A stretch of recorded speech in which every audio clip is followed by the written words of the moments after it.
what I actually really wanted to do was just come in with just a necklace. Just a big jeweled necklace. Tits out, Isabella Rossellini style. Well, I was going to say... I really can't pull off that, like, the wig. The pixie bob, whatever you want to call it. She's so hot in this movie. I was going to say the black leotard with the pink Oh, the billowy thing. Yeah, that would have been good, too.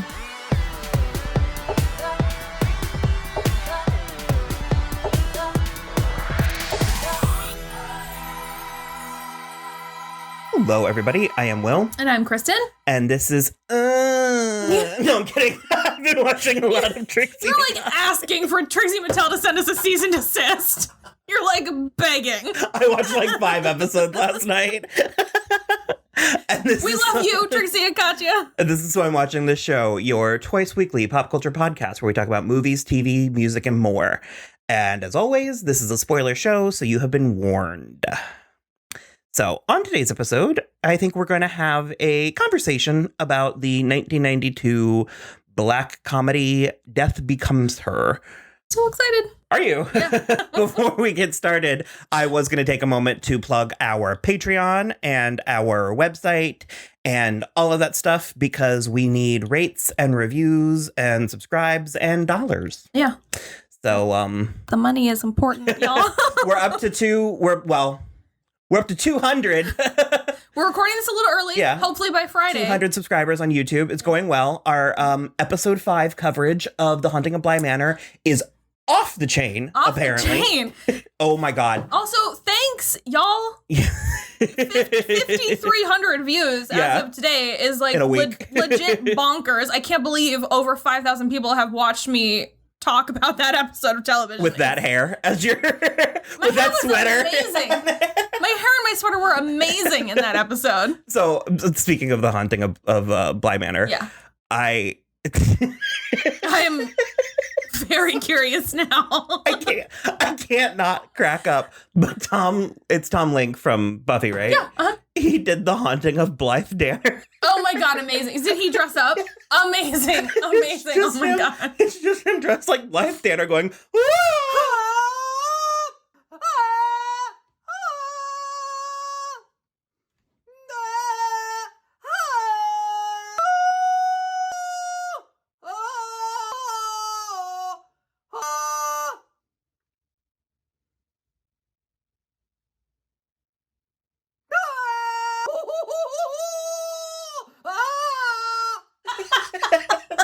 I can't stop. Amazing.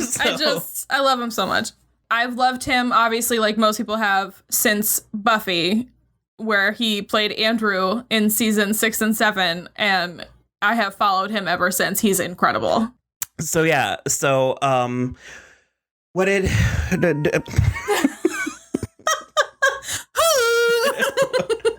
All right. That was messy. It was messy. Wait, we also haven't seen each other in a week. So that's true. That usually happens. We had a lazy weekend. Did you? I didn't do anything. It was amazing. I watched all of Emily in Paris. It was terrible.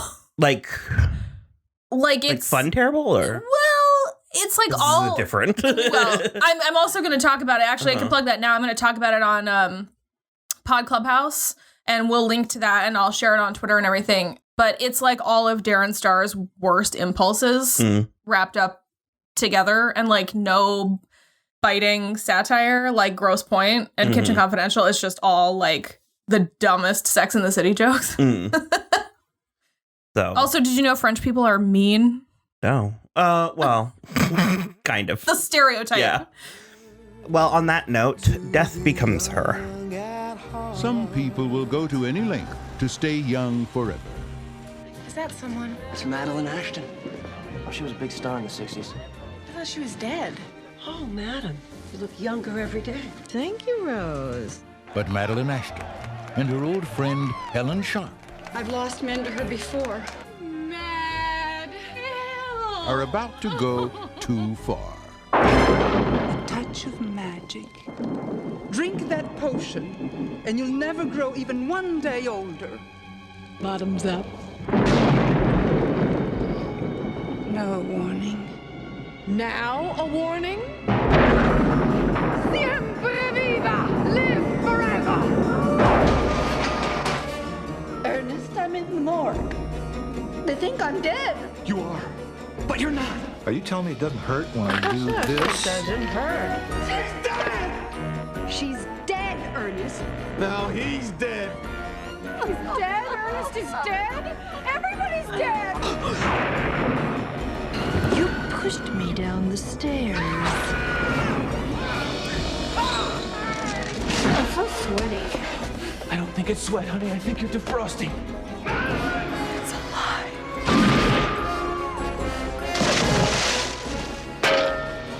Universal Pictures presents Meryl Streep, Bruce Willis, It's a miracle! and Goldie Hawn. Look at me. I'm soaking wet. Death becomes her. I just have to make a telephone call. Like early 90s trailer. There's probably a. Yeah, And then- some lightning. There's a thunderstorm in this movie. Yeah. There's probably some lightning. So this is another, similarly to Witches of Eastwick, this is a movie that I have seen a billion times. Like so much. I also think this is not one that I caught on TV. I think this is one that my family was like, you should watch this movie. But I was like 11. So I was like too young. And your parents made you watch it. Well, I don't think my dad was involved. Sat you down. my dad, Keith, Yeah. was like, Kristen, this is a movie. No, my dad made me watch Lawrence of Arabia when I was like 13. No, but I think it was like my mom and Megan. I think we all were, and like Sean, I think we were all like hanging out, but I think I was like 10 or 11 or 12 or something. So I was like too young to watch this movie. I think that's fine. I mean, it is very silly, but it does, watching it again as like a full adult, because it has been a while since I've seen it, it does ask a lot of weighty questions that I didn't realize when I was young. For me, I remember, I've talked about it a lot on the podcast, but it was around 5th, 6th, 7th grade for me. I remember I was at St. Peter's and I discovered the show Movie Magic that came on Discovery Channel at like 9:30, maybe 8:30. And they would talk about how they did special effects on movies, and they frequented this movie several times because it was like a real like special effect breakthrough movie. And the one thing that everybody I remember talking about was the hole in her stomach. Oh, yeah. They didn't know how. Was it just like a green? Yeah, I think so. Actually, I think it was blue screened, but I don't remember when I actually saw it, but this is one of the ones that it appears has been a theme, a trend recently, where I would be like, oh yeah, I saw it like once or whatever. And then as I was watching it, I was like, no, this whole thing is seared in my memory. 100%. 100%. Yeah. What, you said it asked a lot of weighty questions. What did you want to? Well, like, it kind of goes all the way to like a meaning of life thing. And like, does life have meaning if it is endless? It's interesting to me, that kind of thing, especially in such a campy, weird, kind of silly movie. Like, what business does this movie have asking those questions? It's very weird. It had a mixed reception when it is Robert Zemeckis as the director. It had a mixed reception. What? I just can't stop thinking about, we're fans of Patrick Willems, and I can't stop thinking about the tweet he did a couple weeks ago when they announced that The Witches was going to be on Disney Plus or HBO Max or whatever, and he just goes, oh God, did Bobby Z do an Artemis Fowl? Oh, yeah. And I can't, it's hilarious. I mean, it does not look good. No, it but doesn't. We're going to cover it. Which one? Robert Zemeckis is Back to the Future. Yes. Maybe. What movies? I don't know. Oh. Not right off. I People know. talk about how his glory days are behind him. Yeah. And So are Steven Spielberg's. okay. So, but yeah, it had a mixed reception critically when it came out. It was a pretty big hit, and it was a pretty big movie. Rewatching it, I was like, there's Meryl Streep, Goldie Hawn, Isabella Rossellini, and Bruce Willis in 1992. That was a pretty big deal. Yeah, but even the sets and stuff, I don't remember. It's very grand, palatial. Yeah, I was very I love that word. Wowed by it, and I was actually shocked, like astonished at how good so much of it held up. Particularly, like least of which or most of which was the fashion. Yeah. 90s fashion is very dubious. But we've talked about this before. The haute couture couture should be any era should be timeless. Like that's the Versace dresses with like the safety pins and like the rings and stuff, like the Versace dress. Like that's a hot dress forever. But there's not a thing, especially once they have their makeovers, that they don't wear in this movie that isn't just completely iconic. Like I mentioned earlier, she's wearing like a black leotard, full body leotard, and she gets this pink sort of, it's not taffeta, I can't think of it, it's the sheer. It's like sort of chiffon-y. It's stiffer than that, but yeah.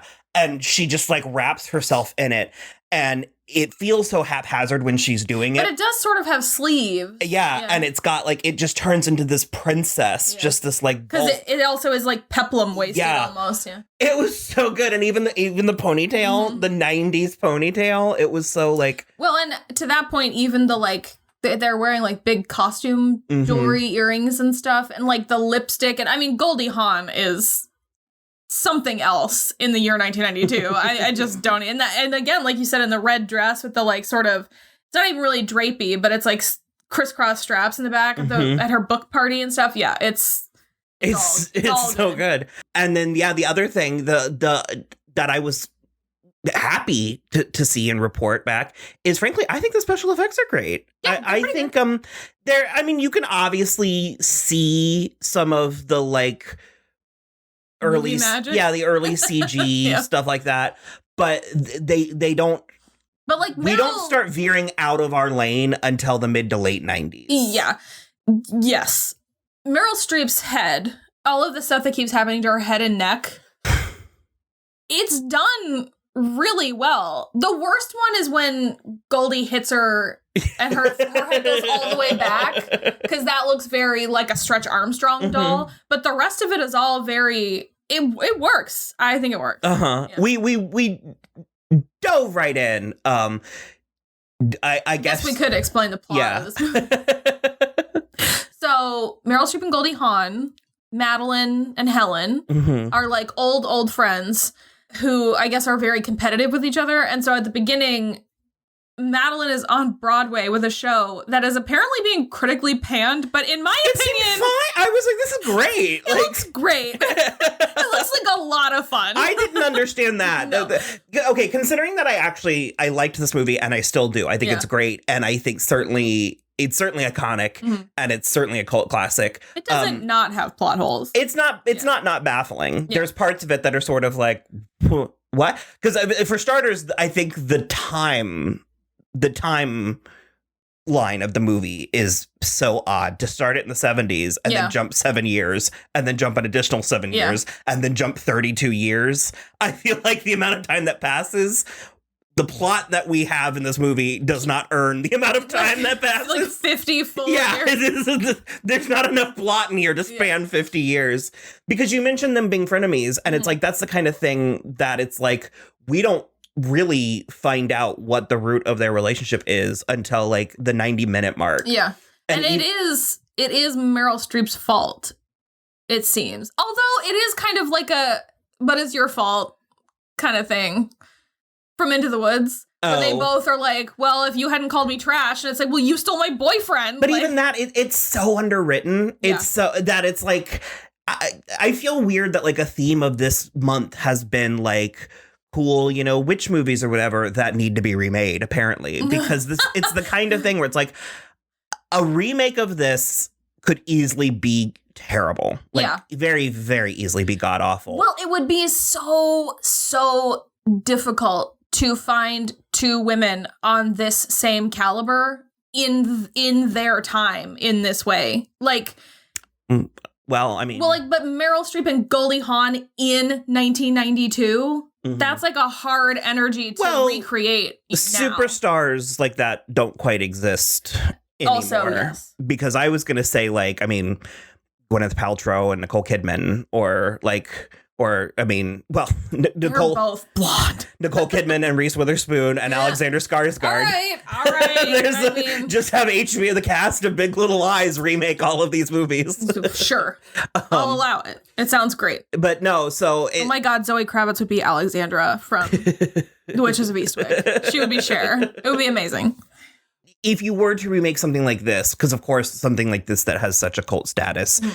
you really shouldn't touch it unless you're going to do something with it. Like, you shouldn't do it as cash grab. That wouldn't. Right. And also, who would that be for? The cash grab?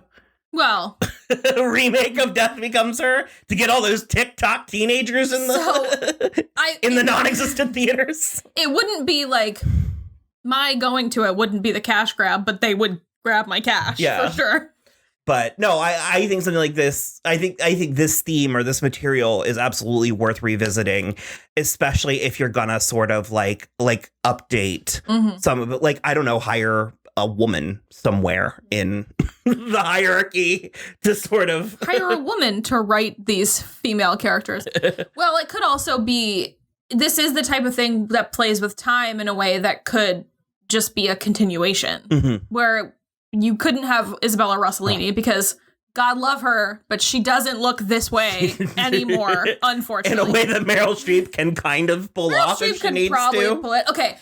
There is one of my bigger issues, although I do want to say that the makeup is exceptional because they make her look older than she is in this movie because she was 43 in this movie, which already in 1992 was considered like past your prime for a female actress. But they give her this like old age makeup that's like not terrible, but she's also supposed to be 7 years older than she is. They're meant to be 50 when they finally come together in the like middle part. But I do love the way that they give her kind of like laugh lines, except for she never laughs. So like, I don't know, scowl lines or whatever, and like a little bit of a jowl and like a little bit of neck thing. But then when they get the close up of her hand, there are liver spots everywhere. And I'm like, I don't think Meryl Streep today as a 70-year-old woman has liver spots. I was going to say that was kind of comical. Well, the whole movie. And the veins that you can tell are painted on with like blue eyeliner. The whole movie is a live action Looney Tune.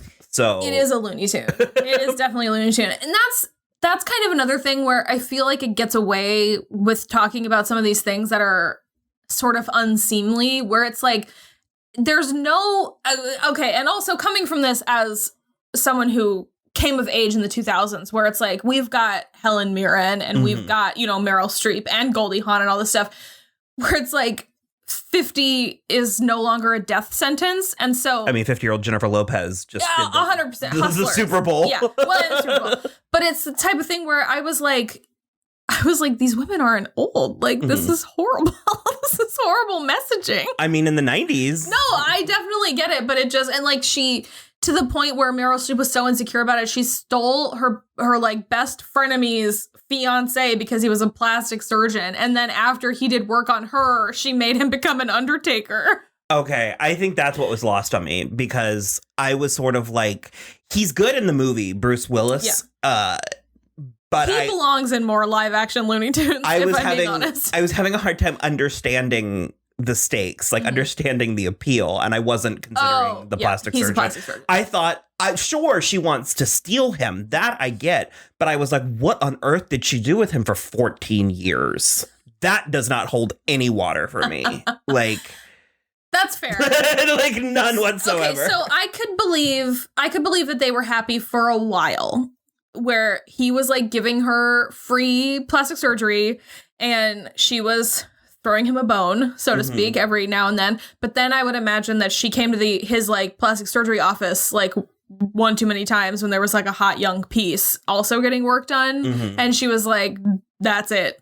You're an undertaker now. And just sort of like, because it's obviously, that's the other thing.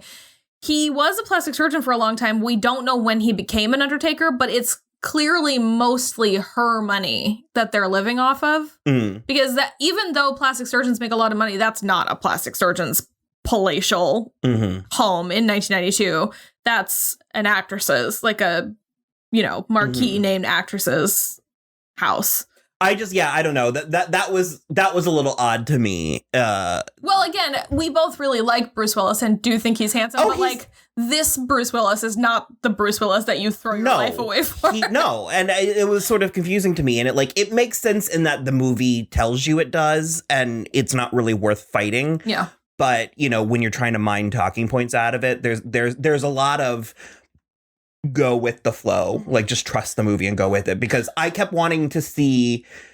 Well, again, I didn't understand exactly what his appeal was, and it appeared also at the beginning that he was also like devoted to Meryl Streep, like he was a fan of hers, and so you can imagine that got her a lot of mileage too. Well, then why would Helen ever bring him near her? I mean, she says it was a test. Okay, because that was hilarious when she's like, "Are you sure you don't like her?" And he was like, "No." And then it cuts to the wedding. Their wedding. I was devastated. Her wedding dress. Oh my god. I was devastated that her wedding dress wasn't uglier. I wanted it to be just a really ugly heinous, and it was like very good. The veil was, but I thought it was too pretty. I was like, oh, that's too tasteful. Considering that the bulk of the movie is supposed to be about this rivalry, I wanted more of their actual rivalry, and less of them fighting over the man that I do not understand what prize he is. And then it does sort of on a dime switch to them being like, oh my god, but like I just didn't understand. Which I think is kind of hilarious. Of course, but you're right, it does. There's not enough of the conflict first in order to get to that point. I definitely agree with that. It reminds me a lot of another movie that I like called War of the Roses with, what's her name? Kathleen Turner? Kathleen Turner and Michael Douglas and Danny DeVito, which is hilarious. And I think you would really like that one but that one it's like 100% of the like fight between Kathleen Turner and Michael Douglas. That's like all the movie is, and it's amazing. I agree. It should have been more of that. Should have been more of the fighting. Well, and I mean, I think this is where a lot of the visuals and the comedy and the effects and the wardrobe and everything does so much of the heavy lifting, because there are a handful of iconic scenes in this, and it is actually very funny. Yeah. I will say that I laughed out loud at probably 3 or 4 points, and then I laughed and kind of like chuckled. Yeah, more than that. And I mean I do love when he's on the phone with Helen. And after he pushes her, the whole stair thing. Yeah. The up to and including the teetering on the stairs, because there's no it high heels, the weight goes on the heel. It also just defies the laws of physics, the way that she's like at a 45 off the stairs, and she's like, but that's good. But that's good. That's what I like about it. That's not what needs to be fixed in the remake. No. But and then she falls down, I think it was like 247 steps. So many. Was it 13 flights? So many. Might have been 12. Well, it's also, but it's not flights, because it's not going like back. It's like a huge curved staircase. So big and long. She does like a dive because she her feet come off of the step. Yeah. Like ass over tea kettle. And she lands on her neck. Yeah. And it's very funny. Well, it also, to me, it's one of those things where it's like, I think it's partially because I know what's coming, but I think also it's one of those homes and one of those staircases where it's like made completely of marble and they're constantly running up and down it with high heels. And I'm like, you're asking for a broken femur at the very least. Like, I don't understand. So there was I can't say who the person was, but there was a person I knew, an older person who was very prone to hurting themselves. And my mom was like, well, I can help, because this person would hit the ground running no matter what they were doing. They were constantly charging through things and stuff. And my mom was like, slow down. Yeah. You'll be fine. You'll be fine if you just relax. But that's neither here nor there. So no, but the stairs are because she also, it's not even like, that's the thing for me whenever there's like a fall down a staircase is I'm like, I know that you have a certain amount of like velocity and inertia, like when you're, you know, when you're actually falling downstairs, but this staircase is so long and the stairs get so wide, like halfway down that I'm like, but no, she hits every single one until she's laying in the foyer on her. It's like narrated by like by Bobby Darin. It's like, like every single step. It's like she doesn't not hit one of them. It's actually pretty. It's like 30 seconds of her falling down the stairs. And so then he calls Helen, and this is the part that I really laughed at, where he's like so proud of himself for, just like for out doing of this. out of nowhere, and like all of a sudden, and so it's like so effusive. He just is like, I did it. I didn't think I could, but I finally did it. And it just cuts to Goldie Hawn as like deadpan as possible. And she was like, what part of the plan were you unclear on? Because she had a pretty solid plan. Yeah. And I liked that. I mean, I feel weird. I hate that I keep saying this with all of these movies, but I'm like, I like them and wish there was more. Like, I wish they just sort of amped a little bit more of it up, because I do like the it's like twice we see a hypothetical scenario play out. And I'm sort of like, they should have done that another time or two. Yeah. But yeah, so I love the one when they're discussing killing Meryl Streep, and she's like, we'll poison her with this narcanol. And because it feels very like The Emperor's New Groove, where it's like, we'll poison her with this narcanol, and then we'll put her in the car and we'll drive her up to Mulholland I like Drive. that they finish dinner. They do finish their romantic dinner while she's just keeled over at the in end. the asparagus. Like, and they're like, and then we'll make it look like she's had a little too much to drink, while she's pouring 2 handles of like one of vodka and one of bourbon, and then throwing them in the like, there's like 19 glass bottles on the like floor of the car. It's hilarious. And so anyways, he's on the phone, and you can just see like Meryl Streep unfurling in the background. Yep. And that whole scene, because she hasn't realized that she's on backwards yet. She hasn't realized her head is turned around. And so she's fighting with him because she's furious that he's tried to kill her. Mm-hmm. And it's registering that her body's not working the right way, but she hasn't figured out what's wrong. Like she keeps trying to walk. Yeah. And it's so it's so uncomfortable. It's so uncomfortable. I think my favorite part is when she picks up the phone to call 911, and then she has to step over the cord. Yeah. Or when she tries to sit down and it like sits forward and it's the whole thing. Oh God. It's just, So you were right when you said Looney Tune. Yeah. It is like a Looney Tune. It's like Mousetrap, the movie. And again, the effects are really solid. It's like, I mean, you can kind of tell. Yeah. Or you can definitely tell when things are a little 90s. bit. But it's the shot where Helen sits down on the javelin. Right? That's good. That is good. I don't exactly know what plot stuff we need to talk about, but we do need to talk about Isabella Rossellini. And that... It's so good. That pink potion. Do you remember casual nudity when they used to do that in movies? They won't do it anymore. I don't know why, but they... It is like by the grace of God that we don't see her nipples. Well, in this movie. The necklace is glued on. But when she comes out of the pool later, it's like a very Austin Powers-y kind of thing. She takes off the scarf just as they're like, she's taking off the scarf and they're like this with the towel. Well, they also keep calling her like Liesel or something. And I'm like, did the script just not say Isabella Rossellini? Yeah. Like, I don't understand why we're going through the facade. Why are we trying to pretend that she's not an immortal being? Anything other than like, because I'm sort of like, I know that she's a legit actress that has done different things, but also. Merlin. Merlin. I did it really good that one time. Yeah. But there is a part of me where I'm like, if you are Isabella Rossellini, what do you do in 1993? This. No, that's after this. Oh, like what do you do after? It's like knowing you have completed your life's mission. 30 Rock. You just do. You know I love my big beef and cheddar. You just coast for 40, 50 years. I keep telling you that. Well, she was an enemy. Mm-hmm. Yeah. She's in a lot of things. I love Isabella Rossellini. She's in a movie that I have threatened you with a couple times. It's a gay movie called Closet Monster. She's one of the moms, right? No, she's the voice of his pet hamster, Buffy. Right. Who is named for the Vampire Slayer. Oh. And it's spoiler alert. at the end. It's not like a spoiler for the movie, but I mean, he like Spoiler for Closet Monster. We got in trouble. your boy Fat Penis was onto something. I mean, I think that. Okay. I think he had a point, but I'm saying it's not a consequential spoiler necessarily for Party Monster. He goes to college at the end. Oh, okay. And Buffy dies, and he's really sad, and he has like a little Viking funeral for her, and he's like bidding her farewell, and he's talking about how like all that they've been through, and she's like talking back to him even though she's dead, because that's what she does, and she's just like, you've had me for 15 years, you have to know I'm not the same hamster.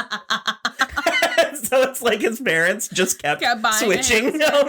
That's funny. So anyways, that somehow has become Isabella Rossellini's legacy in my mind. For me, it's Merlin. It's Nimue. That's like, I think that's one of the first things that I like recognized who she was in it. And so I watched this really weird movie when I was super pretentious in college. Where she has the glass legs full of beer? I don't know. Oh, there's a movie where she has glass legs full of beer. Is it called The Saddest Music in the World? Then yes, I don't remember that part. I didn't care for it. Sorry for any weird movie fans out there. Yeah. It's not my fave. Because I remember she was on Conan O'Brien explaining about how her legs were full of beer. And it was stuck with me. Her. I don't know. I love her. I love her voice. I love her accent. Well, and just she is so beautiful in this, and I love all the jewel tones and the red, and I love her like little little sarong skirt with the jewel I love necklace top. The 90s like hunks, one of whom is Fabio. Is it really? Yeah. Oh my god. Is he Tom, Dick, or Harry? The one with the I forgot that was their name. That's all their names. He's the one with the long blonde hair. Oh, okay. I did not notice him. That's hilarious. Because I literally was like, that's Fabio. Because that was something that I was gonna complain about. It's not really like complaint, but I was bummed that we don't see a man do the transformation. Oh, well. Like, I was curious what Bruce Willis would have looked like. Yeah, it's one of those things where that is... You made a joke when we were sitting down with Will, because he was like, it's okay, we can have a short episode. And you were like, the sexual politics of 1992. So I'm going to bring up the sexual politics of 1992, which carry into the year 2020, which is that men are allowed to age in a way that women aren't. So I think that's sort of the point. And I think that's in this movie. It is. But it just barely scratches the surface of that. And also where it chooses to dig deep is the wrong. Yeah. But it's in the cat fighting. Yeah, it digs deep in the wrong parts. That's the thing where I do agree with you. If this were remade today, I think it would be like, similarly to by like two women, I think it would be searing. It would be searing, and it would be deeper, and it would be more interesting, and it would get into that thing, and probably one of the women would prefer to die, sort of a thing. You know, it's like, because that is another thing that it's like, I'm all for long life and youth. I would love to look healthy and young for as long as I felt like it, but I need an out. That's my issue. I need an out. And this movie goes as far as, because usually it's like, if you sever a head, then they're and this movie goes as far as to confirm that is not the case. See, and for me, I am Isabella Rossellini. I'm just like, forever. You would never get bored. You would never want out. You would never want to. I'm sure I would get bored at some point. But do you not think there's enough things to do and places to go and people to meet? People are being born every day. Yes, and they would be the same thing over and over again. Because you can't stand to hang out with a 20-year-old. Imagine eternity of nothing but 20-year-olds coming down the pipe. I mean, I don't know. I'm not saying I want the option to go for a long time. Sure. But again, their heads are off and they're still alive. No, so it's like, I don't like that. Although the only reason their heads are off is because they died. Isabella Rossellini never died. She's just living still. Considering that I'm the one that's more between the two of us, I'm the more naive one. I'm sort of like eternity. you're like set. No, I'm good. I'm there. Okay, that's the thing. Would you then prefer to be a vampire? There's easy ways to die if you're a vampire. No, because I can't go in the sun. I need sunlight. Okay, all right. What if you're a Twilight vampire? I mean, what if you're a Vampire Diaries vampire and you have a ring? You have a daylight ring. I mean, I would miss food. They eat. The Vampire Diaries eat. It's Spike eats. Spike eats food. Okay. Yeah. I mean, sure. It's okay. Twilight is the only one where they can't eat because Edward goes and like throws up the pizza later. Oh. It's so bad. It's like there's not one part of it that's good. But yeah, no, I think you're being... No, I think you're doing a bit. I'm not doing a bit. I am absolutely not doing a bit. I would do it. You would go, I almost wish you could have it. You would go insane. You would go absolutely. Probably not until after you died and then you wouldn't have to watch me. Sure, but it's like you could, I mean, the best I could hope for is that maybe if you're that old and that immortal, you can just turn your brain off. Just, I don't know, bury yourself. And like in the actual, like literally in the ground? This is going to go nowhere. So I think it's interesting. I kind of hate, I thought it was the most clever thing in the world when I was like 12 and saw this movie. I kind of absolutely hate that at the end when there's the big party and there's like Andy Warhol and Marilyn Monroe and Elvis wearing their single most iconic looks. Like they've never changed clothes. Yeah. They just I don't have know. like 17 of them in the closet like Doug Funny. I think it goes, I think that part goes without saying. Sure. I think it's the first place that your mind goes to. I don't think we need to have gentlemen prefer blondes, Marilyn Monroe. I also, though, I can believe Hollywood is fucking weird and dark. I could believe that this woman, that this house is there, and just by the end where it's like the finale of Beauty and the Beast. He does just fall from a great height. Yeah. Like I said, there's not a ton to talk about, but it just is.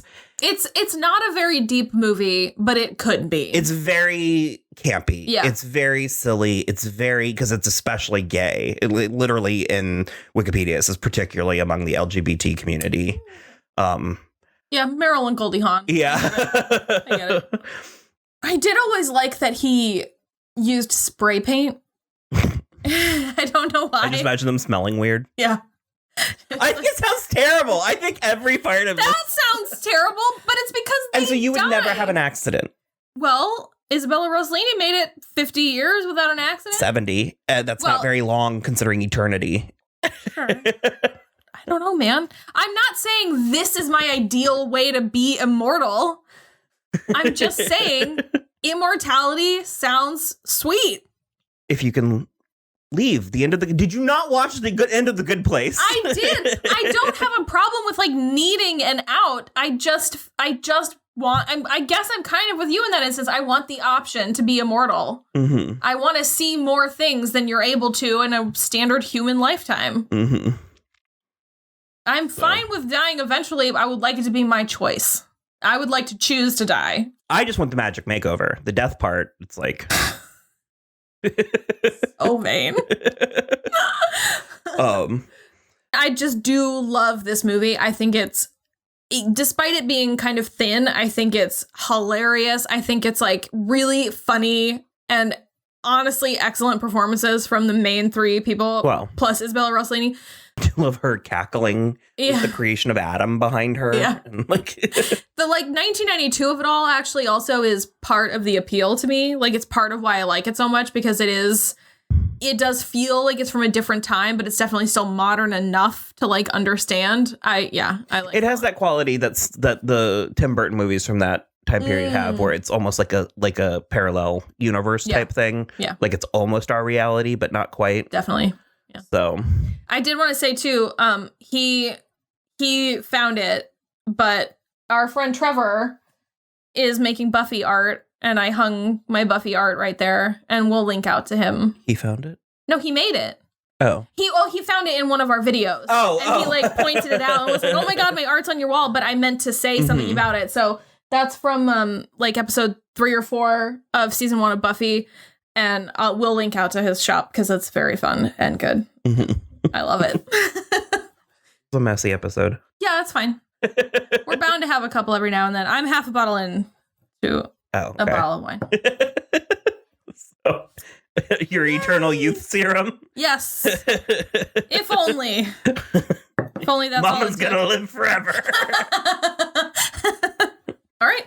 Well, as always, you can follow us on Twitter @So I'm Watching or Instagram @So I'm Watching This Show. As we discussed at the beginning, you can become a patron. And we also are on YouTube where you can subscribe right over here. If you're watching, and if you're not, go over to YouTube/So I'm Watching This Show. Mm-hmm. That's what we decided. Because we got 100 subscribers. And so now we have a dedicated URL, which we're very excited about. But if you don't feel like typing all that bullshit in the search bar, then go to swimewatching.com and it links right out from there. That's it for us. Yay!